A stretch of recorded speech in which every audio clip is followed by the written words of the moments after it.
So we're going to start with some questions now, and we're going to let Senator Van Hollen start if you're ready now. I recognize the senator for 5 minutes. Thank you, Madam Chair, and thank all of you for your testimony. We apologize for being a little late. There was a vote on, but I've been informed of your testimony and appreciate, I think, the broad consensus here.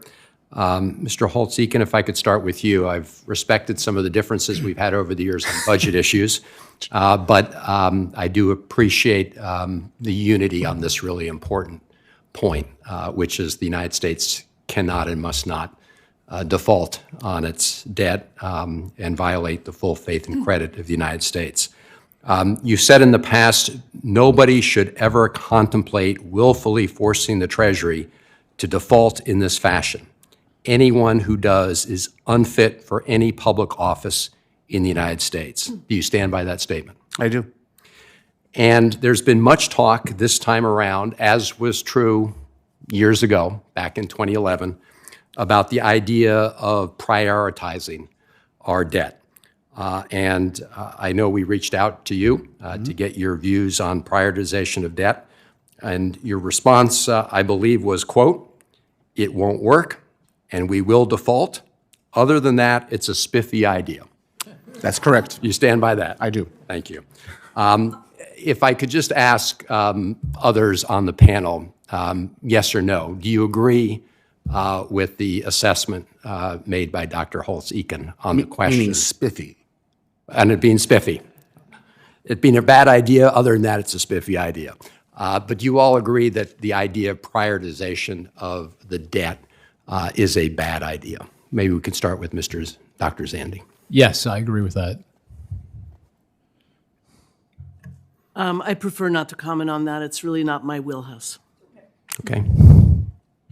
Yes, Senator, I agree with that. I agree, Senator. Right. So this is the question because, this is one of these things you don't just come up to and jump over the cliff all at once. People advance these ideas to try to pretend there's a way to escape the ultimate question. Mr. Holtz, Dr. Holtz-Eakin, if you want to comment further on that, welcome. Yeah, if I could. Right now we're engaged in the so-called extraordinary measures, which amounts to temporarily reneging on promises we've made to government employees and their pensions in order to fund things that we need to keep funding. That's a kind of prioritization. What do you do in prioritization? You say, okay, we'll do the treasuries, and then we'll do Social Security and Medicare, and we will stiff these guys. That's just emergency extraordinary measures by another name. You can't do it forever, and it doesn't solve any underlying problem. It just kicks the problem down the road temporarily, and that's putting aside. I think they don't have the legal authority or they have an obligation to fulfill all the promises that have been made, and I don't think they can execute on it. But even if they could, and it was legal, it doesn't solve the basic problem. Well, I appreciate that, and we've been trying to make that a point. I hope with your voices here today, we can amplify that very important point that it is tantamount at the end of the day to, as you say, defaulting on our debt. It's just a way to creep in, that people think they can creep into it. Let me just ask you all a simple yes or no question as well. I mean, if we defaulted on our debt, would it have catastrophic economic consequences for our country? Maybe start with Dr. Zandi. Yeah, I don't think it's hyperbole to say that it would have a cataclysmic effects on the global financial system and on the economy, not only in the near term, but for generations to come. It'd be very costly. I think I will answer that question based on everything I know. Yes, I agree. Yes.